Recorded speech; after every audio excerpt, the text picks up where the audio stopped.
Good evening. Tonight, I'd like to invite you on a different kind of journey. There is nowhere you need to go. Nothing you need to solve. Nothing you need to achieve. For the next little while, all you have to do is listen. Perhaps you're lying in bed after a long day.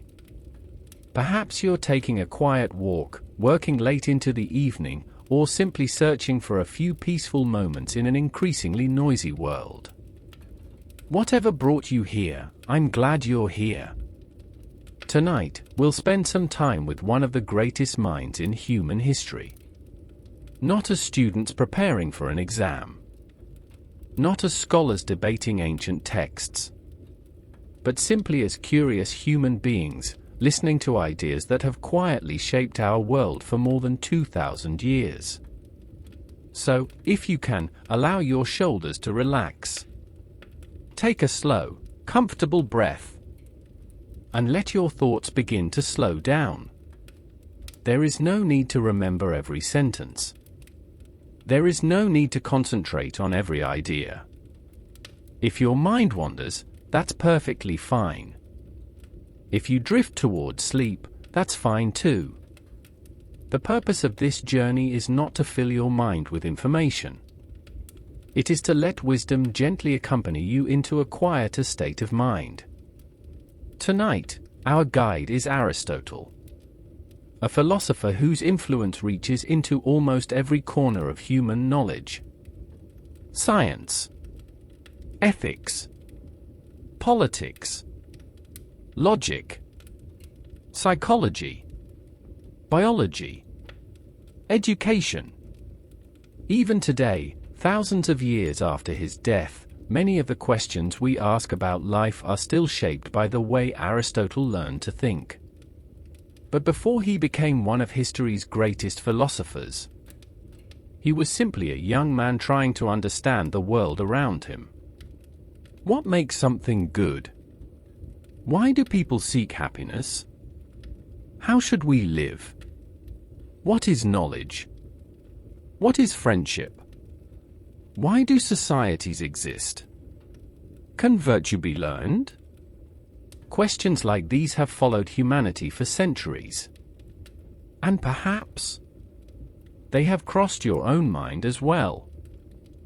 One of the remarkable things about philosophy is that it rarely begins with answers. It begins with quiet curiosity, with the willingness to pause, to observe, to wonder. Aristotle believed that wisdom did not belong only to extraordinary people. It could be cultivated slowly, one observation at a time, one conversation at a time, one thoughtful choice at a time. His philosophy was never meant to remain trapped inside dusty libraries. It was meant to be lived. In everyday decisions. In friendships. In work. In moments of joy. And even in moments of uncertainty.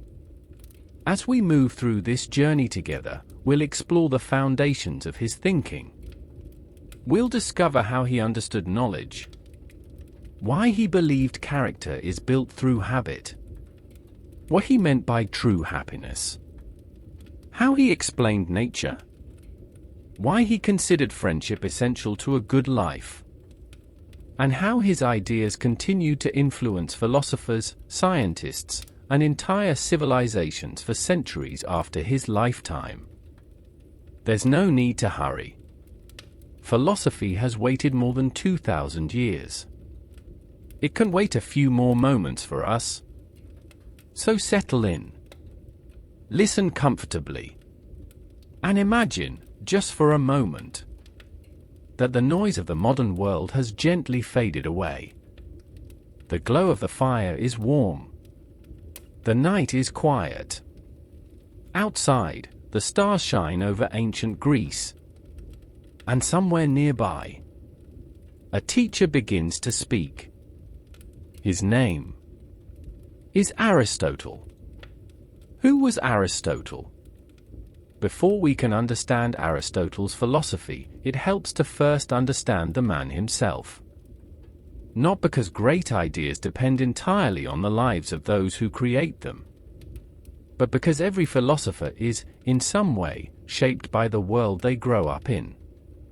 Aristotle entered the world around the year 384 before the Common Era, in a small city called Stagiré, located in northern Greece. Unlike Athens, which was already becoming famous for politics, art, and philosophy, Stagiré was a quieter place. It was there that Aristotle spent the first years of his life, surrounded not by philosophers, but by medicine. His father, Nicomachus, served as a physician to the royal court of Macedon. This detail may seem small, but it would quietly influence the way Aristotle saw the world. Imagine growing up in a home where people constantly observed the human body, where careful attention, patience, and evidence mattered more than guesses, where understanding nature meant looking closely rather than relying on imagination alone. Long before Aristotle became interested in philosophy, he had already been introduced to a way of thinking that valued observation. This habit would remain with him for the rest of his life. Many philosophers before Aristotle preferred to begin with abstract ideas. They asked what reality ought to be. Aristotle often began somewhere much simpler. He looked at the world itself. Plants, animals, people, the stars, the changing seasons. He believed that if we wanted to understand life, we first needed to pay attention to life itself. As a young man, Aristotle left his hometown and traveled to Athens.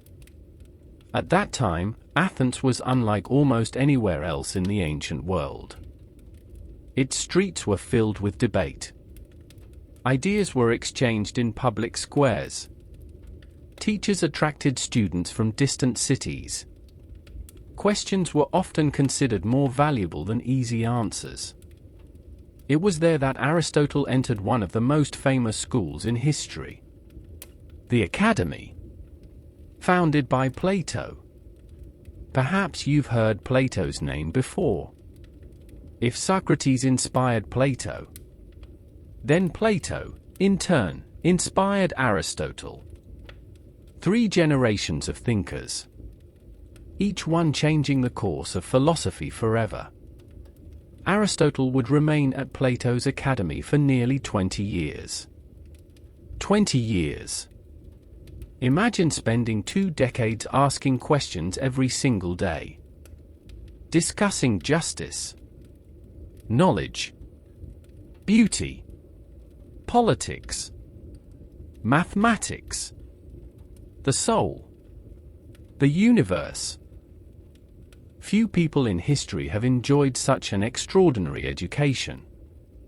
And yet, Aristotle did something that many students find difficult. He deeply admired his teacher, without agreeing with him about everything. There is a famous saying often attributed to Aristotle: "Plato is dear to me, but dearer still is truth." Whether he spoke those exact words or not, the idea captures something essential about his character. Respect was important, but truth was even more important. He was willing to question even those he admired most, not out of arrogance, but out of curiosity. This willingness to respectfully disagree would eventually lead Aristotle to develop an entirely new way of thinking. While Plato often focused on ideal forms, perfect realities existing beyond the physical world, Aristotle became fascinated by the world we can actually experience. The trees we can touch, the animals we can observe, the friendships we build, the choices we make. He believed that reality was already full of wonder. We simply needed to look carefully. After Plato's death, Aristotle eventually left Athens. His journey took him through different parts of the Greek world. One chapter of his life would become especially famous. He was invited to educate a young prince, a boy named Alexander. History would later remember him as Alexander the Great. It's impossible to know exactly how much Aristotle influenced his famous student, but the image itself is remarkable. One of history's greatest philosophers, teaching one of history's greatest conquerors. One shaping ideas, the other shaping empires. Years later, Aristotle returned once again to Athens. This time, not as a student, but as a teacher.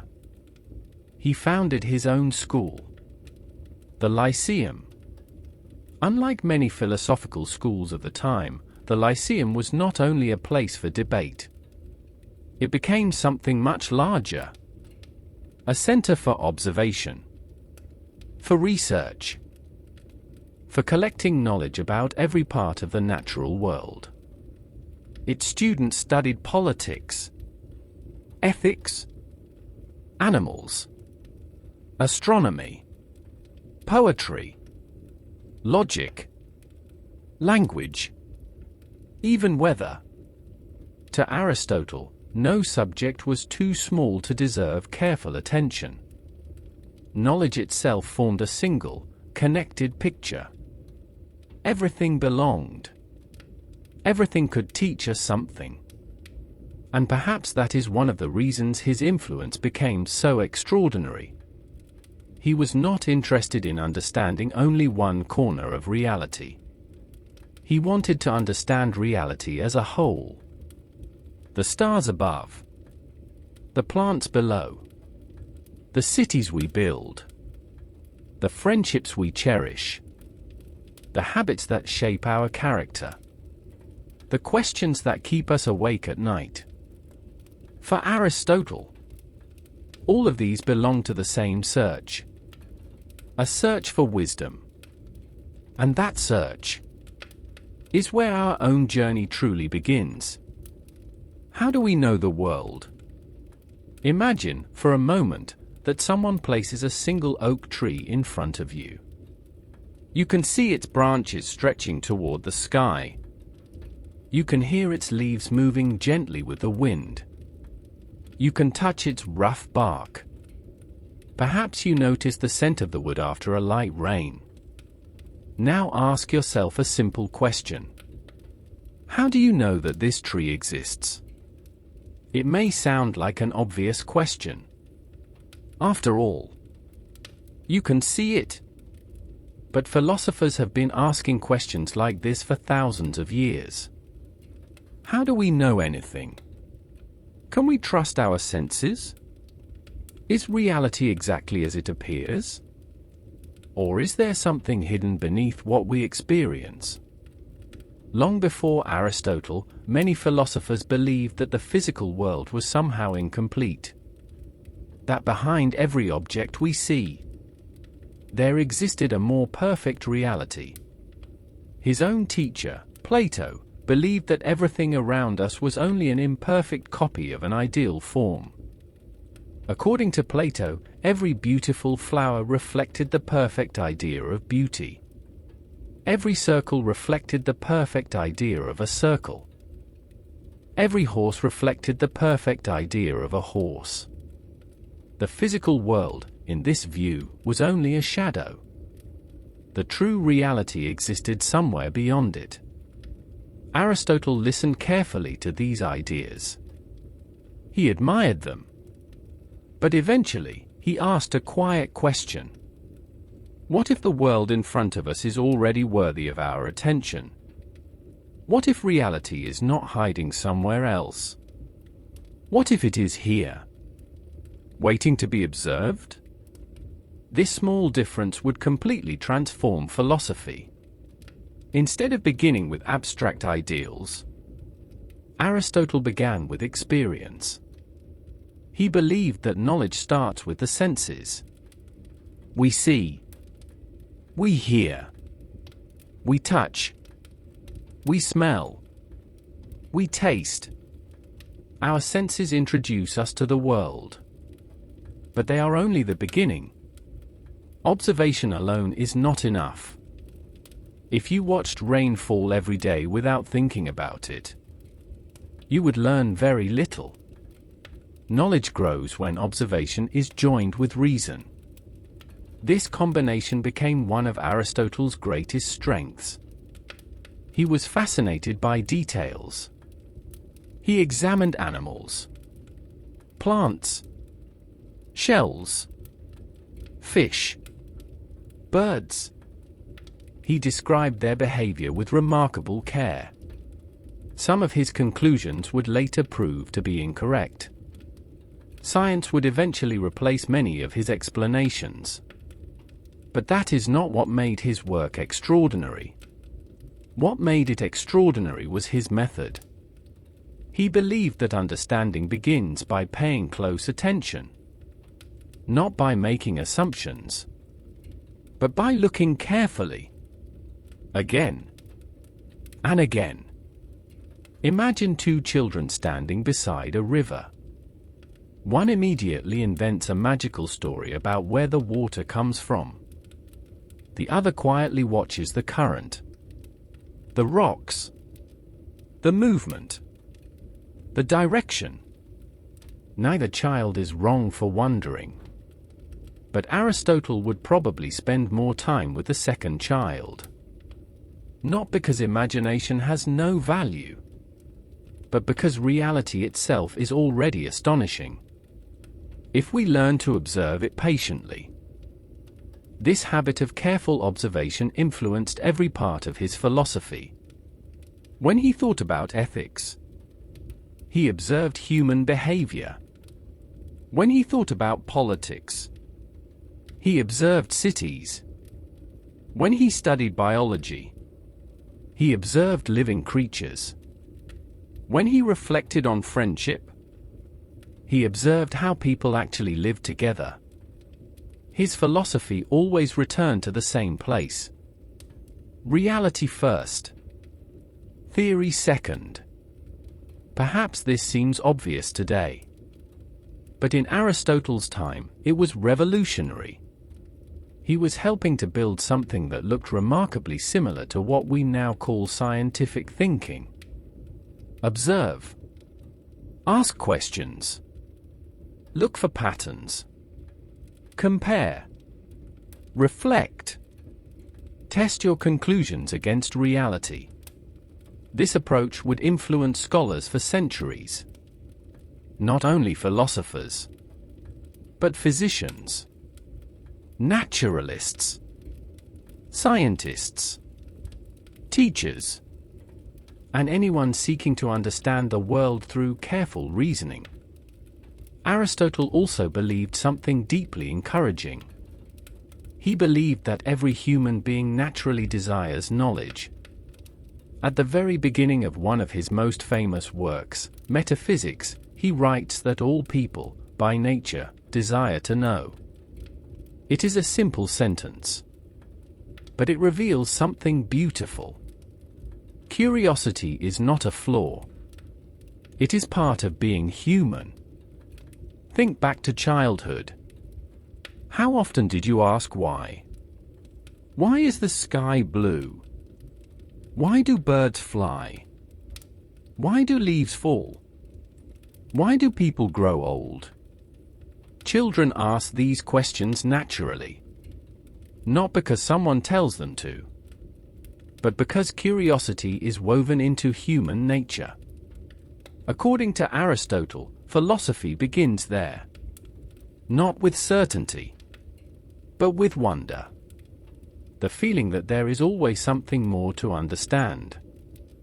And perhaps that feeling never truly leaves us.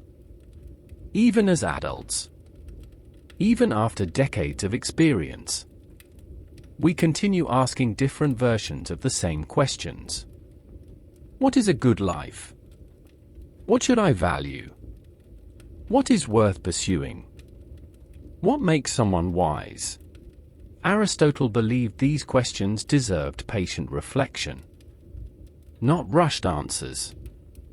And that patience may be one of his greatest lessons. In today's world, information arrives almost instantly. Questions are answered in seconds. Opinions appear before reflection has even begun. We often mistake speed for understanding. But Aristotle reminds us that wisdom grows differently.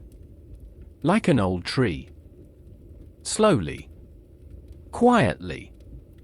Almost invisibly.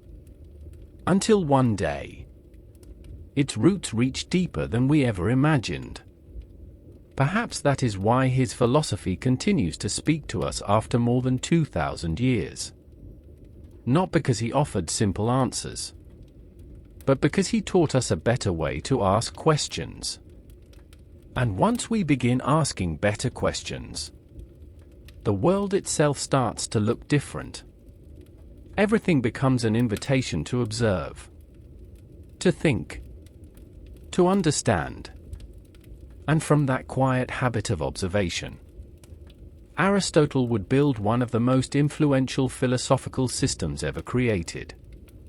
The next step in that journey begins with a question that may seem surprisingly ordinary. If you pick up a simple wooden chair, what, exactly, makes it a chair? That question will lead us to one of Aristotle's most famous ideas: the four causes. Let us begin with something wonderfully ordinary. Imagine that, beside you, there is a simple wooden chair. Nothing remarkable about it. Just a chair. Perhaps it sits beside a fireplace. Perhaps someone once spent hours carefully crafting it. Now ask yourself a question that may seem surprisingly strange. Why does this chair exist? At first, the answer feels obvious. Someone made it. And that is certainly part of the answer.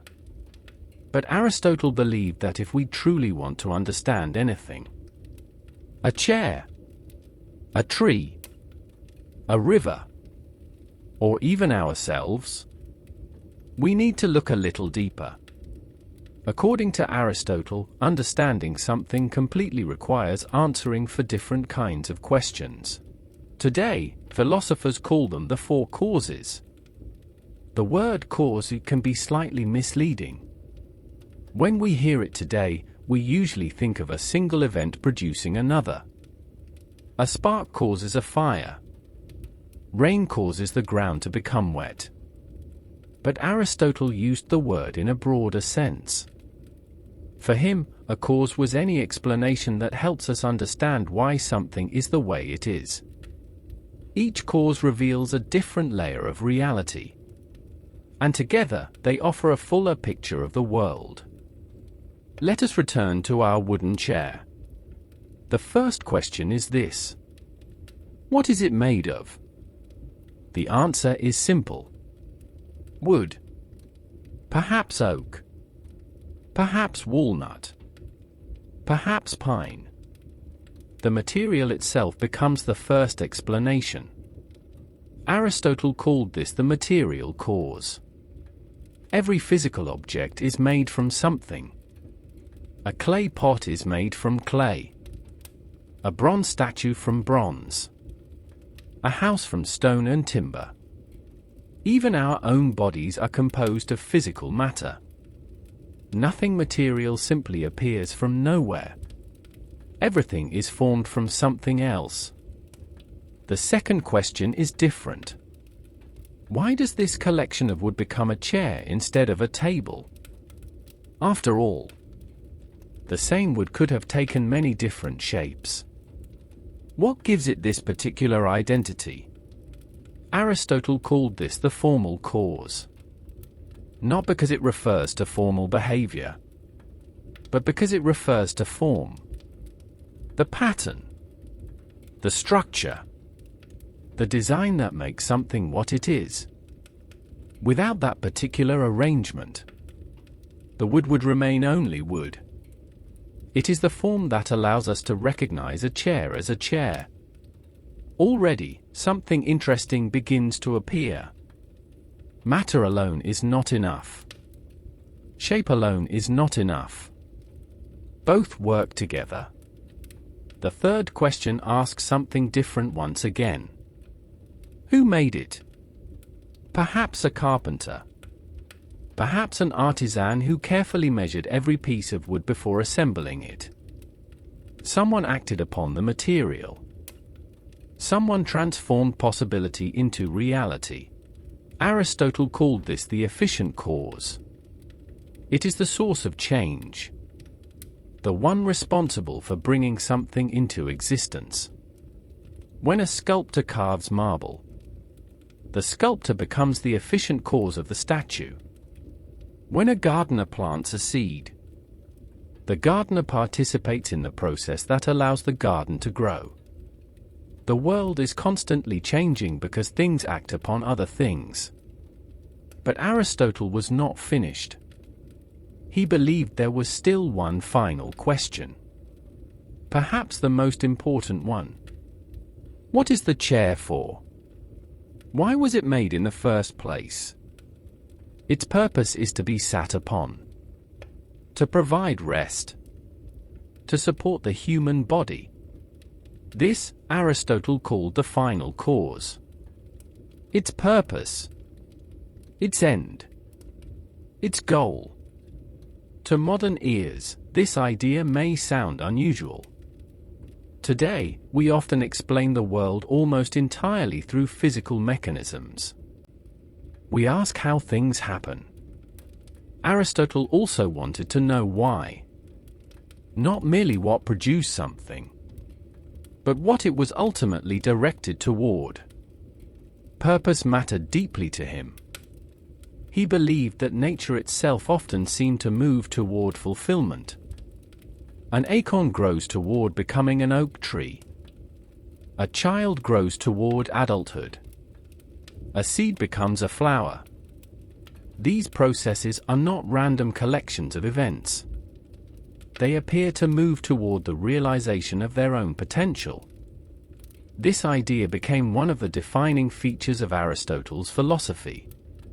Everything possesses possibilities hidden within it. And much of life consists of bringing those possibilities into reality. Imagine holding an acorn in your hand.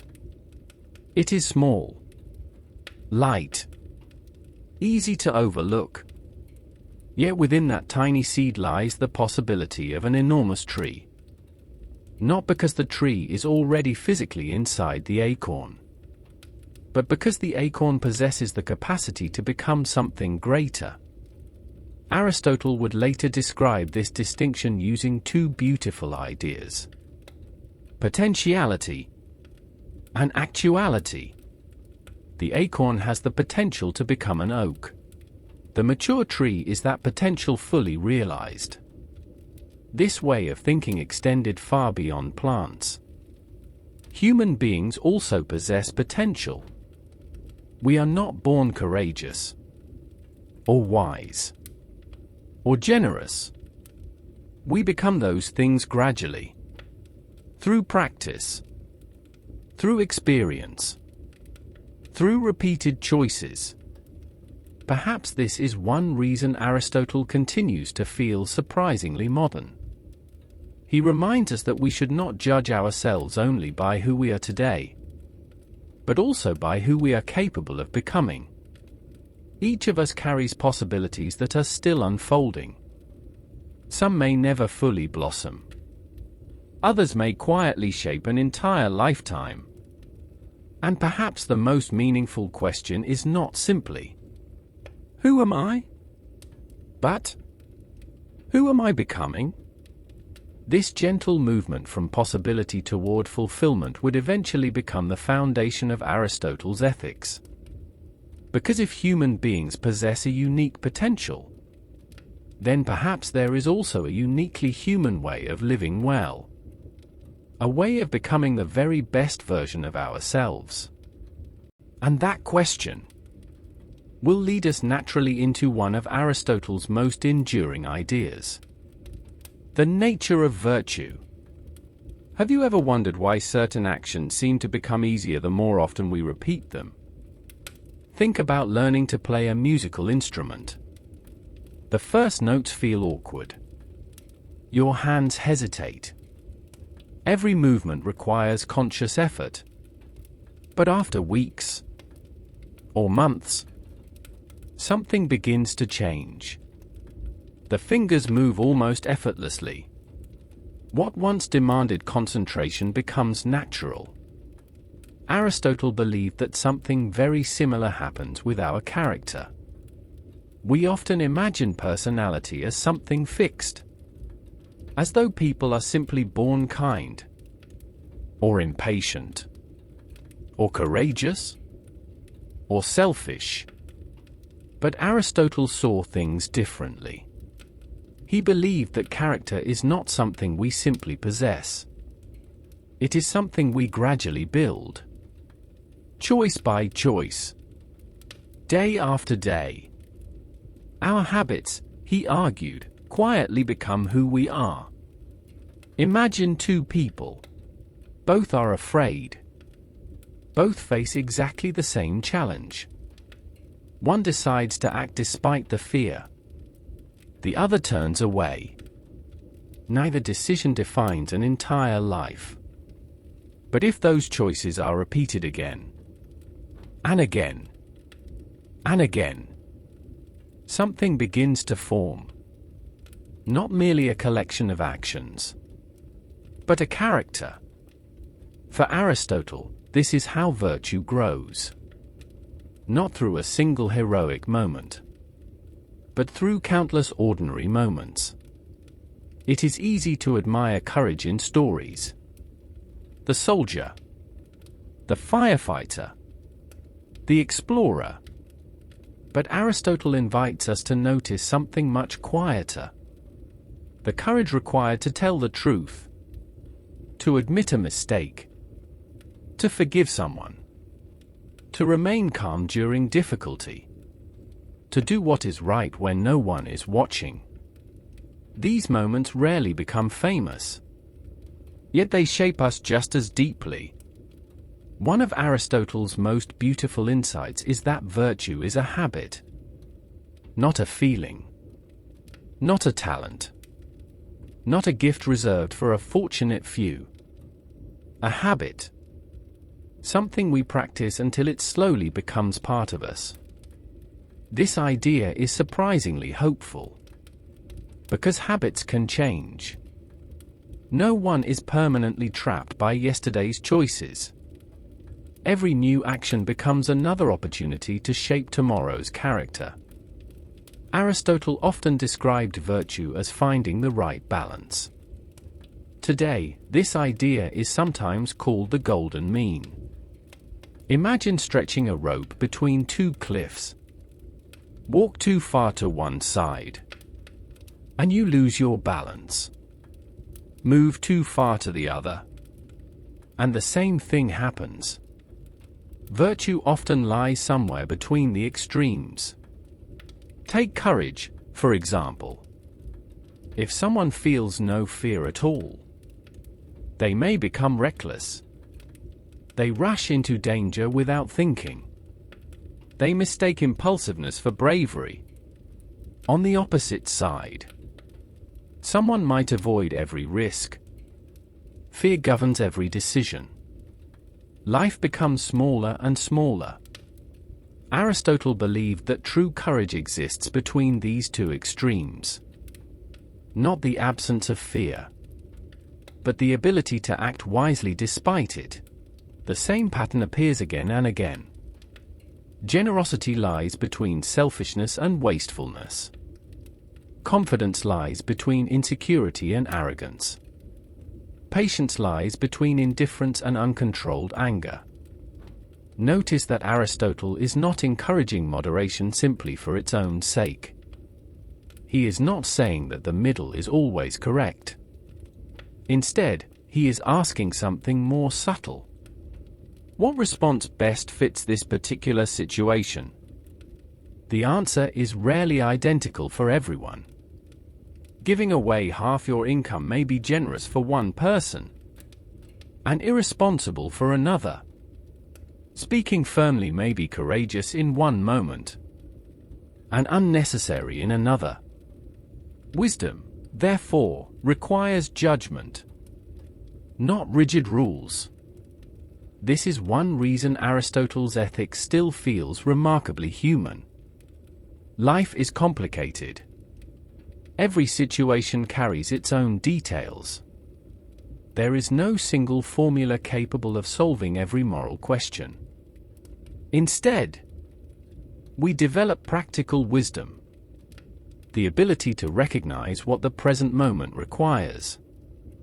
Aristotle gave this kind of wisdom a special name: phronesis, often translated as practical wisdom. It is not simply intelligence, nor is it academic knowledge. A person may know hundreds of books and still make poor decisions. Practical wisdom is different. It is the ability to live well, to recognize what is appropriate, to understand people, to balance competing values, to know not only what is true, but what should actually be done. Perhaps you have met people like this. They rarely speak the loudest. They do not always possess the highest degrees. Yet others naturally seek their advice, because they have learned something that cannot be memorized: good judgment. Aristotle believed that this wisdom grows only through experience. We become wiser by living, by making mistakes, by reflecting upon them, by trying again. Slowly, almost invisibly, our judgment matures. This way of thinking also changes how we view success. Today, success is often measured through achievement, money, recognition, titles, fame. Aristotle would likely ask a different question. Not, "What have you accomplished?" but, "What kind of person have your accomplishments made you become?" It is a remarkably different way of looking at life. Because external success can disappear, fortunes change, careers end, fame fades. But character? Character remains. The patient person carries patience wherever they go.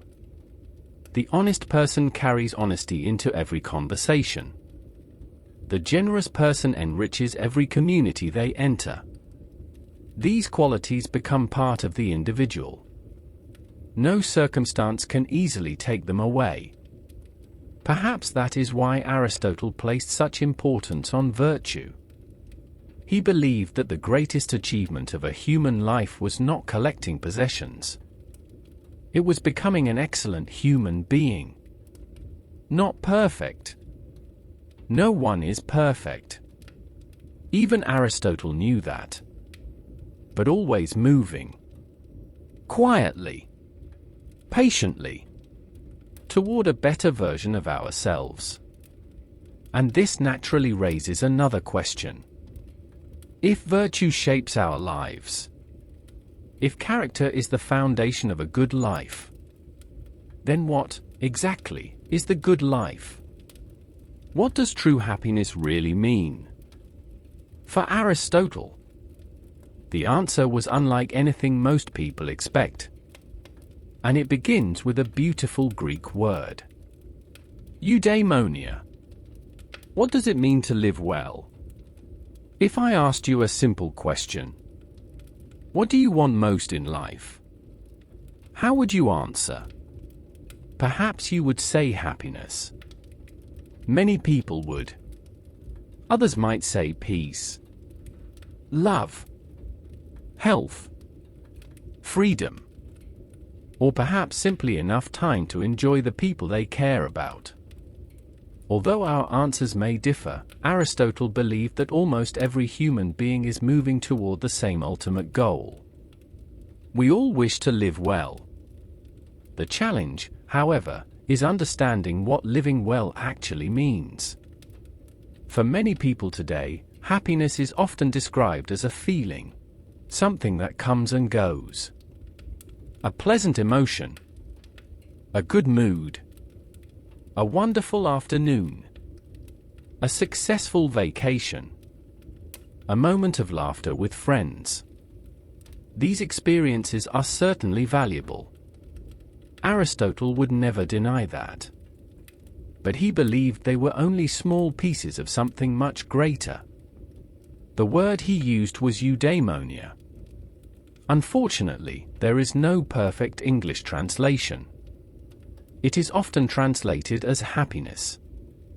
But that translation can be misleading, because Aristotle was not talking about temporary pleasure.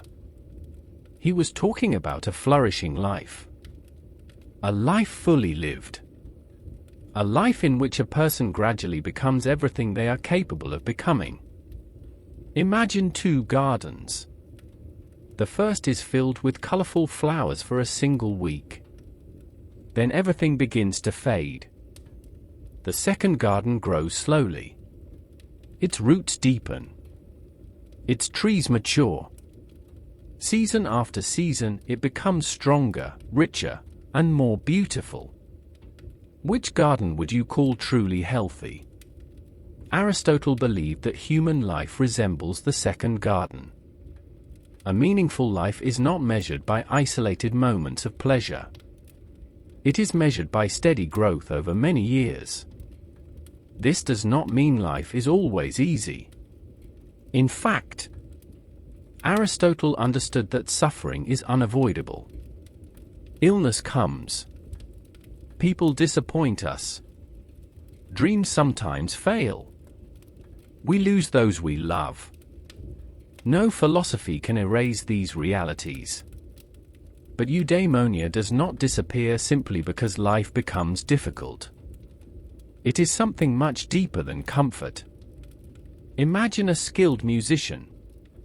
There will be days when practicing feels frustrating. There will be mistakes. Moments of doubt. Perhaps even performances that do not go well. Yet none of those moments erase the musician's excellence. The excellence exists because of years of devoted practice. In the same way, a flourishing human life cannot be judged by one bad day or one fortunate day. It is shaped across an entire lifetime. Aristotle believed that every living thing has its own purpose. A knife is excellent when it cuts well. A tree flourishes when it grows into a healthy tree. A horse flourishes when it develops the qualities that allow it to live according to its nature. This naturally leads to another question. What is unique about human beings? What is our distinctive function? Aristotle's answer was both simple and profound. Human beings are rational creatures. Unlike other animals, we possess the remarkable ability to reflect upon our own lives. We can examine our choices, question our desires, imagine different futures, learn from experience. This capacity for reason is one of our defining characteristics. Therefore, a truly flourishing human life is one in which reason is used well. Not cold logic without emotion, but thoughtful judgment guiding our actions. Reason helping courage. Reason helping kindness. Reason helping generosity. Reason helping self-control. Virtue and reason, for Aristotle, cannot be separated. Together they shape a life worth living. Notice how different this is from many modern ideas about happiness. Today we often ask, what will make me feel good? Aristotle might gently ask another question. What kind of person am I becoming? One question seeks a pleasant experience. The other seeks lasting excellence. Imagine climbing a mountain. The climb is demanding. Your legs grow tired. The path becomes steep. There are moments when turning back would certainly feel easier. But when you finally reach the summit, the satisfaction is unlike ordinary pleasure. It comes from effort, from growth, from becoming stronger than you were before. Perhaps that is a small glimpse of what Aristotle meant. Some of the deepest forms of happiness cannot be separated from effort, or patience, or discipline, because they are not rewards handed to us by chance. They are qualities we slowly cultivate within ourselves. Aristotle also believed something wonderfully encouraging. No one becomes virtuous overnight. There is no magical moment when wisdom suddenly appears. Just as an oak tree grows almost invisibly, character develops gradually. One decision, one conversation, one habit, one act of kindness. Again and again. This perspective invites us to be patient with ourselves. We live in an age that celebrates immediate results. Instant success. Instant transformation. Instant happiness. Aristotle reminds us that the most valuable things often refuse to grow quickly. Friendship takes time. Trust takes time. Knowledge takes time. Character takes time. Even happiness, in its deepest sense, takes time. Perhaps this is why his philosophy feels strangely comforting. He does not ask us to become extraordinary tomorrow. He simply asks us to keep moving in the right direction. Quietly. Faithfully.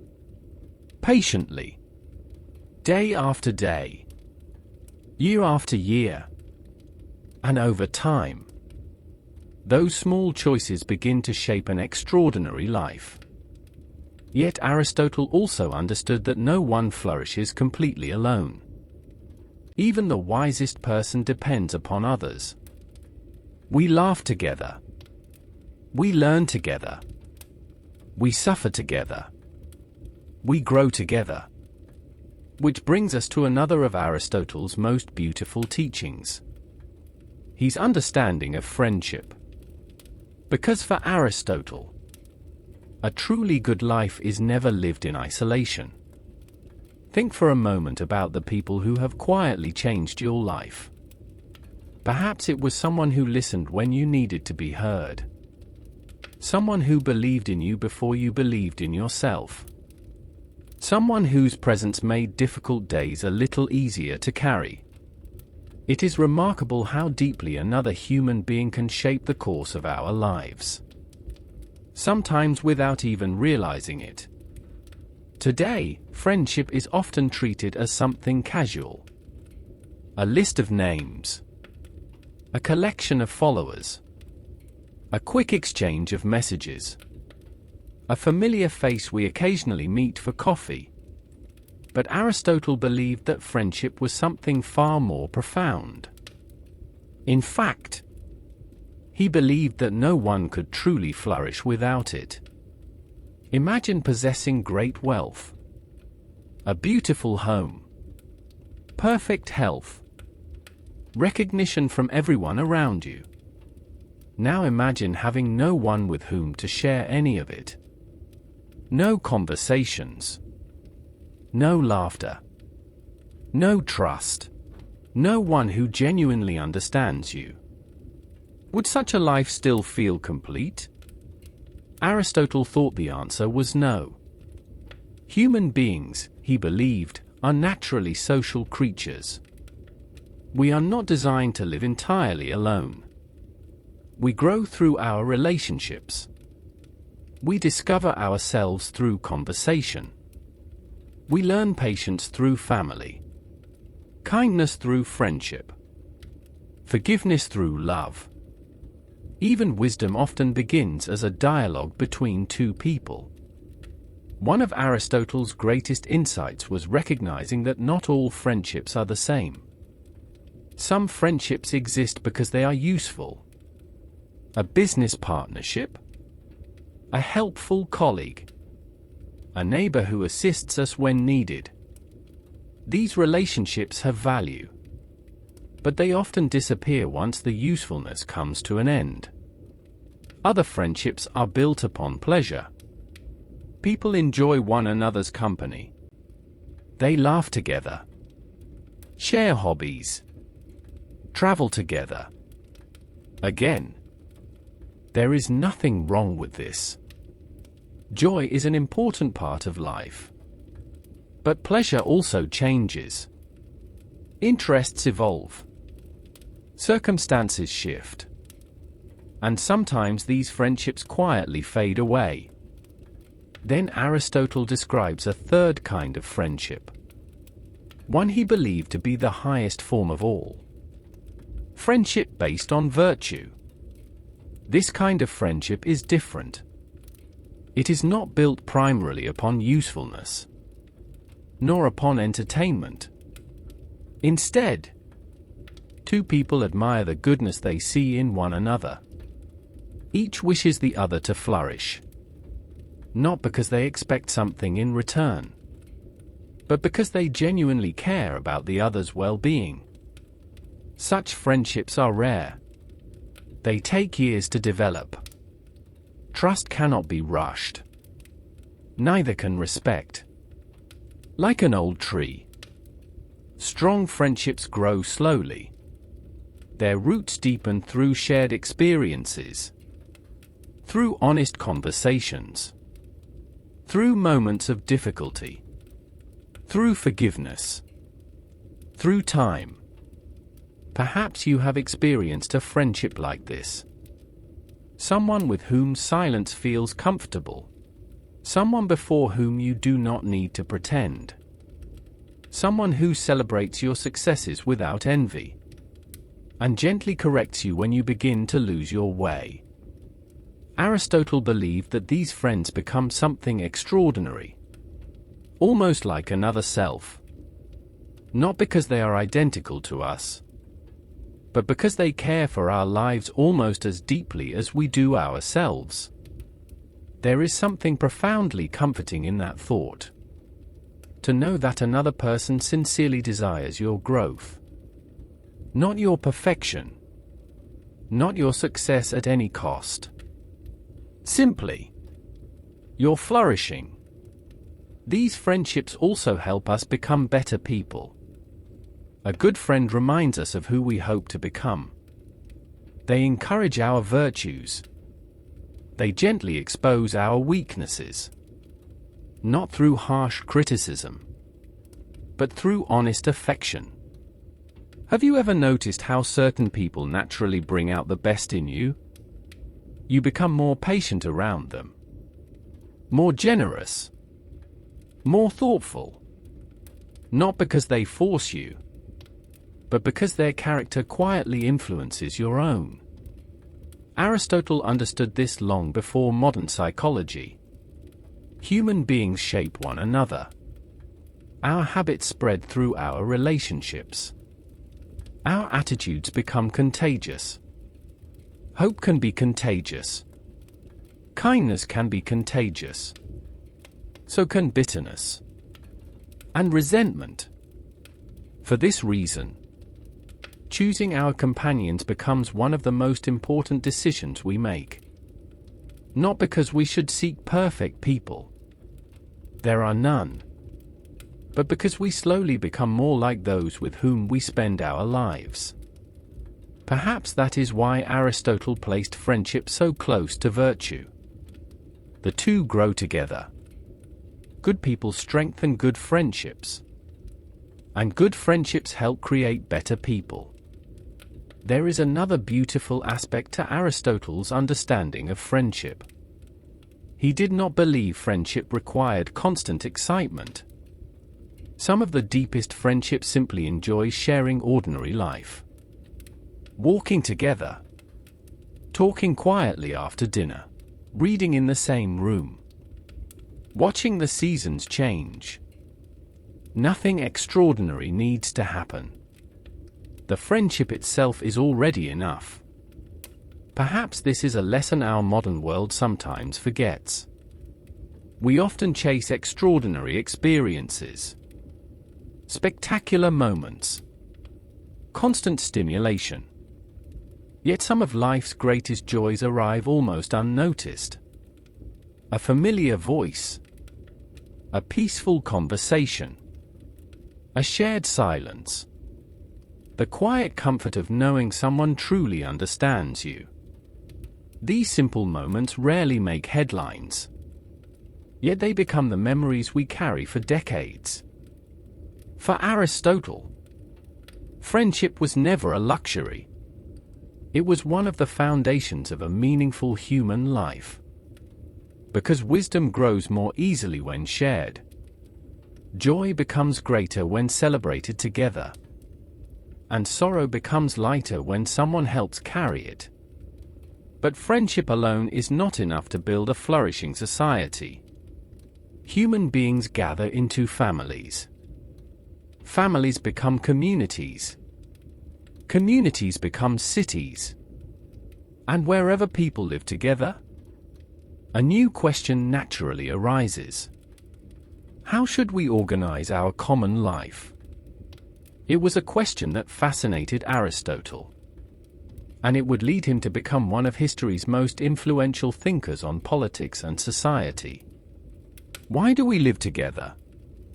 Have you ever wondered why human beings build communities? Why villages become towns?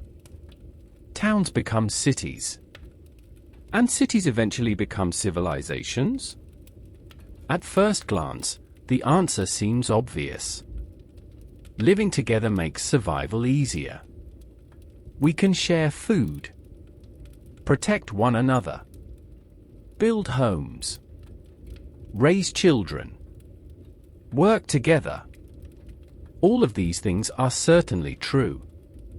But Aristotle believed there was an even deeper reason. He famously described the human being as a political animal. Today, that phrase can sound confusing. When we hear the word political, we often think about elections, governments, or debates between opposing ideas. That is not what Aristotle meant. The Greek word he used referred to the polis, the city, the community, life shared with others. His point was remarkably simple. Human beings naturally seek life together. We are not complete in isolation.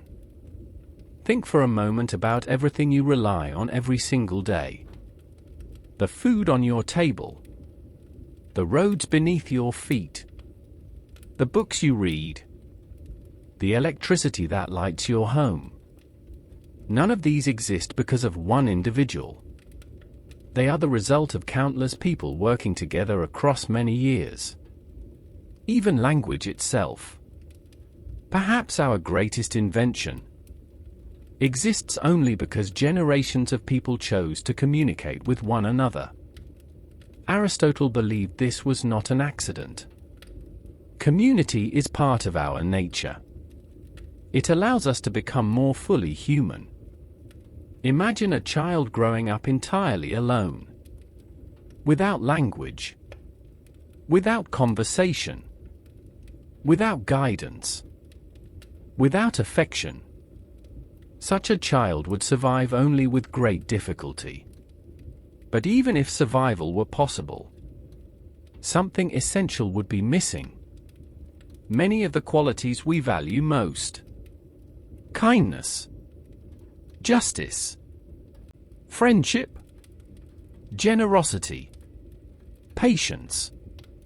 These virtues can only develop in relationship with others. We cannot practice fairness if there is no one to treat fairly. We cannot practice generosity if there is no one with whom to share. We cannot become loyal friends if friendship itself does not exist. In other words, much of our moral growth depends upon living alongside other people. This is one reason Aristotle believed that ethics and politics could never be separated. Not politics in the modern sense, but the question of how human beings should live together. A healthy society, he argued, is not simply one that produces wealth, nor one that becomes powerful. Its true purpose is something much greater: to help its citizens live good lives. Notice how different this is from many modern discussions. Today, success is often measured through economic growth, technology, or military strength. Aristotle would gently ask another question. Are people actually becoming wiser? More just? More virtuous? Because if a society becomes richer, yet its people become dishonest, cruel, or selfish, has it truly improved? For Aristotle, the answer would be no. A flourishing society depends upon flourishing people, and flourishing people help create flourishing societies. Each shapes the other, like roots feeding a tree, and the tree protecting the roots. Neither can thrive for long without the other. Aristotle also understood that disagreement is part of human life. Whenever people gather together, different opinions naturally appear. Different desires, different ambitions, different fears. This is perfectly normal. The challenge is not eliminating disagreement. It is learning to pursue the common good despite our differences. That phrase, the common good, was central to Aristotle's political philosophy. It asks us to look beyond ourselves, to recognize that our choices always affect others. Every kind action strengthens the community. Every dishonest action weakens it. Every act of justice encourages more justice. Character, once again, becomes the foundation of society. Imagine a city where every citizen quietly practiced honesty, kept their promises, helped their neighbors, showed patience during conflict, respected one another. Such a city would require surprisingly few laws. Not because laws are unnecessary, but because virtue accomplishes what rules alone never can. No government can force kindness. No law can create genuine friendship. No punishment can manufacture wisdom. These qualities must grow within individuals. And when they do, communities naturally become stronger. Perhaps this is why Aristotle placed so much emphasis on education. He believed that teaching people how to think, how to reason, how to develop good habits, was one of society's greatest responsibilities. Not merely preparing citizens to earn a living, but preparing them to live well. Even today, more than 2,000 years later, that question remains just as relevant. What is education truly for? Is it simply about acquiring skills? Or is it also about shaping character? Aristotle would almost certainly choose the second answer. Knowledge has enormous value. But knowledge without wisdom can become dangerous. Intelligence without virtue can become manipulation. Power without character can become oppression. For Aristotle, the highest goal was never knowledge alone. It was wisdom guiding knowledge, virtue guiding power, reason guiding action. And perhaps that is the lesson hidden beneath his political philosophy. The health of any society begins long before governments. It begins quietly, inside individual human hearts. One decision, one habit, one act of integrity at a time. Yet Aristotle's curiosity did not stop with human society. His eyes were constantly drawn toward the natural world. The stars above, the birds in the sky, the fish beneath the water, the changing seasons, the mystery of life itself. To understand humanity, he believed we must first understand nature.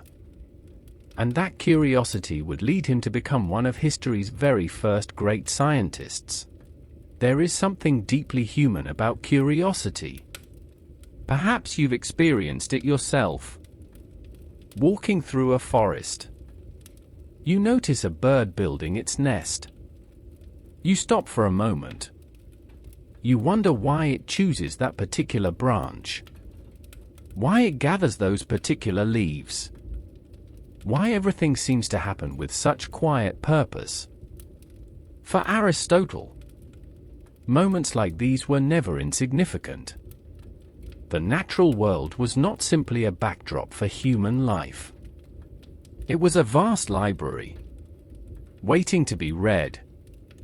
Unlike many philosophers who spent most of their time discussing abstract ideas, Aristotle spent countless hours observing living things. He studied fish, birds, insects, plants, marine animals. He described their anatomy, their behavior, their environments. He compared one species with another, searching patiently for patterns. Today, some of his scientific conclusions are no longer accepted. Modern biology has corrected many of his observations. And that is exactly how science should work. Knowledge grows. Ideas improve. Evidence accumulates. But what remains extraordinary is not that Aristotle knew everything. It is that he believed nature deserved careful observation. He was asking questions that few people had ever asked before. Instead of imagining how the world ought to work, he wanted to discover how it actually worked. That simple shift would influence science for centuries. Imagine standing beside a river. One person walks past without noticing it. Another stops. They observe the current, the rocks beneath the surface, the fish moving against the flow, the reflections of sunlight dancing across the water. Hours later, the river is still the same. But only one person has truly seen it. Aristotle trained himself to look at the world in that way. Carefully, patiently, without rushing toward conclusions. He believed that every living thing possessed its own nature. An acorn naturally becomes an oak. A bird naturally develops wings suited for flight. A seed reaches toward the light. Nothing grows randomly. Everything develops according to its own capacities. This idea appears again and again throughout his philosophy. Nature is not chaotic. It possesses order. Not always an order we immediately understand, but an order worth investigating. This naturally led Aristotle to ask another profound question. What makes something alive? What separates a living tree from a fallen log? A sleeping dog from a stone? A human being from both? His answer centered on a concept the ancient Greeks called psyche. The word is often translated as soul. But here we must be careful.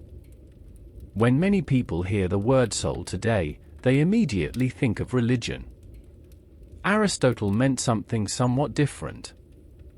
For him, the soul was not a ghost living inside the body, nor a separate invisible person. Instead, the soul was the principle of life itself. It was what made a living thing alive. A plant possesses a soul because it grows. It absorbs nutrients. It reproduces.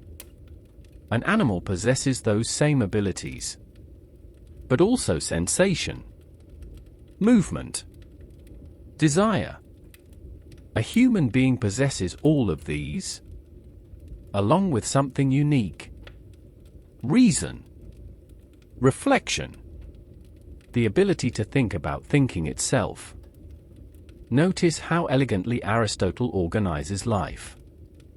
Each level builds upon the one before it. Plants live. Animals live and perceive. Human beings live, perceive, and reason. Rather than separating humanity completely from nature, he saw us as part of it, connected to every living creature, yet possessing distinctive capacities that carry unique responsibilities. Our ability to reason is not merely a privilege. It is also a responsibility. To think carefully, to choose wisely, to live deliberately. Perhaps this is one reason Aristotle believed education mattered so deeply. Learning was never simply about collecting information. It was about developing the highest capacities of the human soul. Not filling the mind, but cultivating it. Imagine planting two identical gardens. One receives constant attention, water, sunlight, careful pruning. The other is neglected. Months later, both gardens began with the same potential. Yet they become completely different places. Aristotle believed something similar happens within every human life. Our minds require cultivation. Our character requires cultivation. Our judgment requires cultivation. Without attention, potential remains unrealized. With patience, it slowly blossoms. This idea continues to echo throughout modern education, psychology, and even neuroscience. Human beings are remarkably adaptable. We grow through practice. Experience changes us. Habits reshape us. The person you become tomorrow is influenced by the choices you make today. It is a hopeful vision of human nature. We are not finished. We are always becoming. Aristotle never saw knowledge as separate from life. To understand nature was also to understand ourselves. To understand ourselves was to become better capable of living wisely. And as his reflections deepened, his thoughts eventually reached perhaps the greatest question of all. If everything in nature is constantly changing, if every movement has a cause, if every effect has something that came before it, then where did this endless chain begin? What is the ultimate source of all motion? Of all existence? Of all reality itself? To answer that question, Aristotle proposed one of the most influential ideas in the entire history of philosophy: the unmoved mover. As our journey with Aristotle slowly draws toward its conclusion, let us consider one final question. It is a question so vast, so timeless, that nearly every civilization has asked it in one form or another. Why does anything exist at all? Take a moment to imagine the night sky. Thousands of stars. The quiet movement of the moon. The turning of the seasons. The endless rhythm of rivers flowing toward the sea. Nothing appears completely still. Everything seems to be moving. Clouds drift across the horizon. Leaves fall from trees. Children grow into adults. Seeds become forests. Even mountains, though they appear permanent, slowly change over countless years. The universe is filled with motion. Aristotle found this deeply fascinating. Not simply the fact that things move, but the question behind the movement. Why do they move? If one object moves another, then what moved the first object? Imagine a row of wooden dominoes standing perfectly upright. You gently push the first one. It falls into the second into the third into the fourth. Each movement has a clear explanation. One domino causes the next to fall. But then another question appears. Who pushed the first domino? Aristotle believed that reality presents us with a similar mystery. Every change seems to depend upon something that came before it. A child is born because of parents. A tree grows from a seed. The seed comes from another tree. Rain fills the rivers. Clouds produce the rain. The sun warms the oceans. One event seems to lead naturally to another. If we continue asking what caused each event, the chain appears endless. Could this sequence continue forever? Aristotle thought carefully about that possibility. His conclusion was that there must ultimately be a first principle. Not necessarily first in time, but first in explanation. Something that makes motion possible, without itself needing to be moved by anything else. He called this reality the unmoved mover. At first, the phrase sounds almost contradictory. How can something cause movement without moving? To understand Aristotle's idea, imagine a beautiful piece of music. The music itself does not physically pull people toward it. Yet it inspires them. It moves them emotionally. Or imagine the warmth of the morning sun. Flowers naturally turn toward the light. Not because the sun reaches down and physically rotates each flower, but because its presence draws them. Aristotle believed the ultimate source of reality acts in a somewhat similar way. Not by pushing the universe like a machine, but by being the ultimate object toward which everything strives. Throughout his philosophy, we have seen that living things naturally move toward fulfillment. The acorn becomes an oak. Knowledge seeks understanding. Human beings seek flourishing. Everything, in some sense, reaches toward the realization of its own potential. For Aristotle, the unmoved mover represents perfect actuality, complete fulfillment, absolute perfection. Unlike everything else in the universe, it possesses no unrealized potential. It does not grow. It does not change. It does not become. It simply is. This idea is closely connected to something we encountered earlier: potentiality and actuality. Every human being possesses unrealized possibilities. We are always becoming, always learning, always changing. The unmoved mover, however, has already reached complete actuality. Nothing can be added. Nothing can be improved. Nothing is missing. Aristotle described this ultimate reality as pure intellect. Perfect contemplation. Thinking directed toward what is most perfect. Later philosophers and theologians would find this idea profoundly influential. Many saw connections between Aristotle's unmoved mover and their own understanding of God.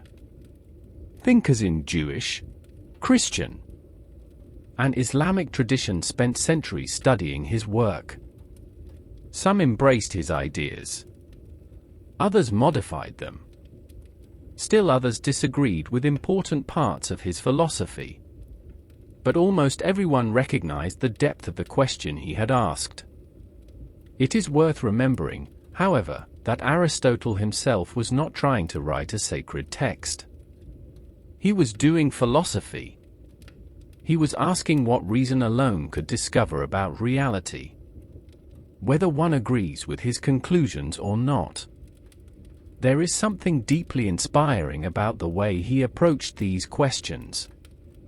With patience, with humility, with careful reasoning. He did not rush toward certainty. He followed each question as far as his mind could honestly take it. Perhaps that is the greatest lesson of all. Philosophy is not simply about collecting answers.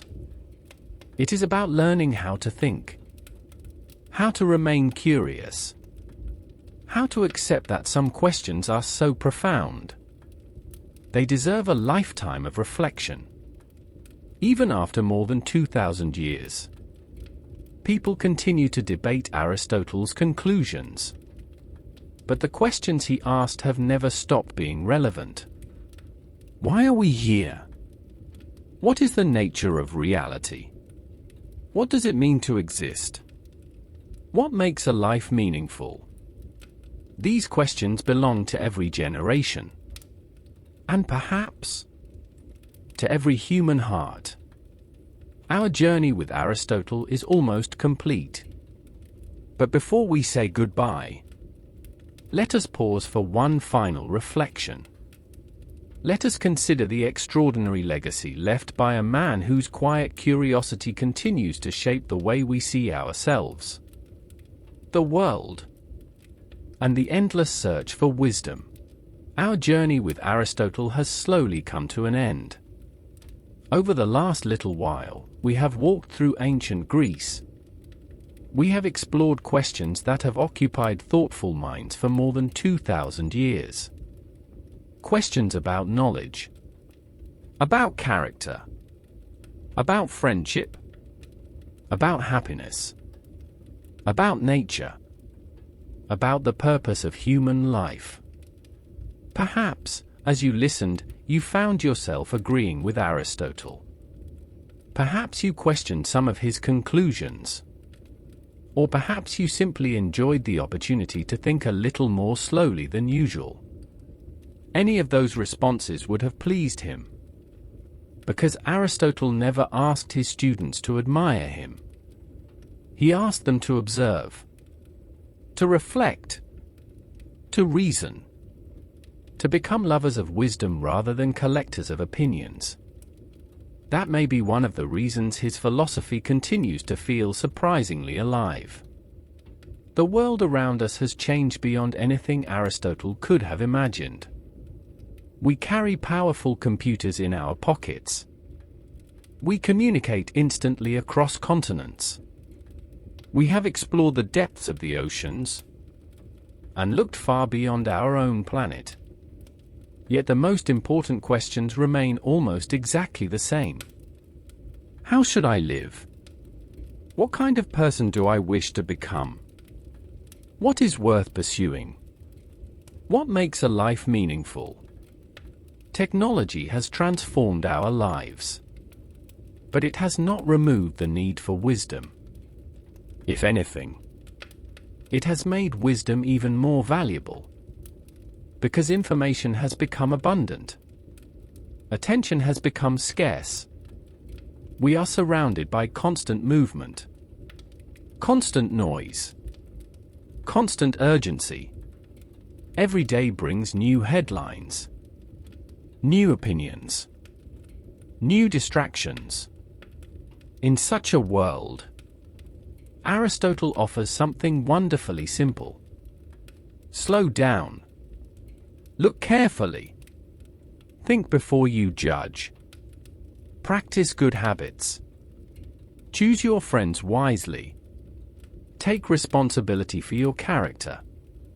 And remember that a meaningful life is not built in dramatic moments, but in ordinary days that quietly shape extraordinary people.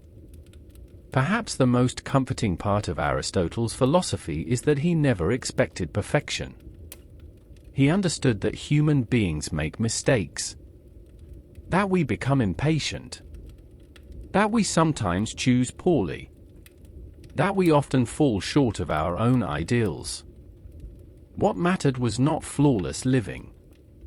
What mattered was continuing the journey, returning, again and again, to the practice of becoming a little wiser than yesterday, a little kinder, a little more courageous, a little more thoughtful. Like a gardener caring for a tree, growth is rarely dramatic. Most days, it is almost invisible. And yet, over months, over years, something remarkable begins to appear. The same is true of character. You rarely notice it while it is forming. But one day, others begin to feel its presence. Calm becomes natural. Patience becomes natural. Kindness becomes natural. Wisdom becomes natural. Not because they arrived suddenly, but because they were quietly cultivated over time. Perhaps that is Aristotle's greatest gift. He reminds us that a good life is not something we discover. It is something we build. Patiently. Deliberately. One choice at a time. And maybe that is an encouraging thought to carry with us tonight. No matter where you are in life, no matter how many mistakes you believe you've made, tomorrow offers another opportunity to practice wisdom, another opportunity to strengthen your character, another opportunity to move, however gently, toward the person you hope to become. As our time together comes to a close, take one more slow breath.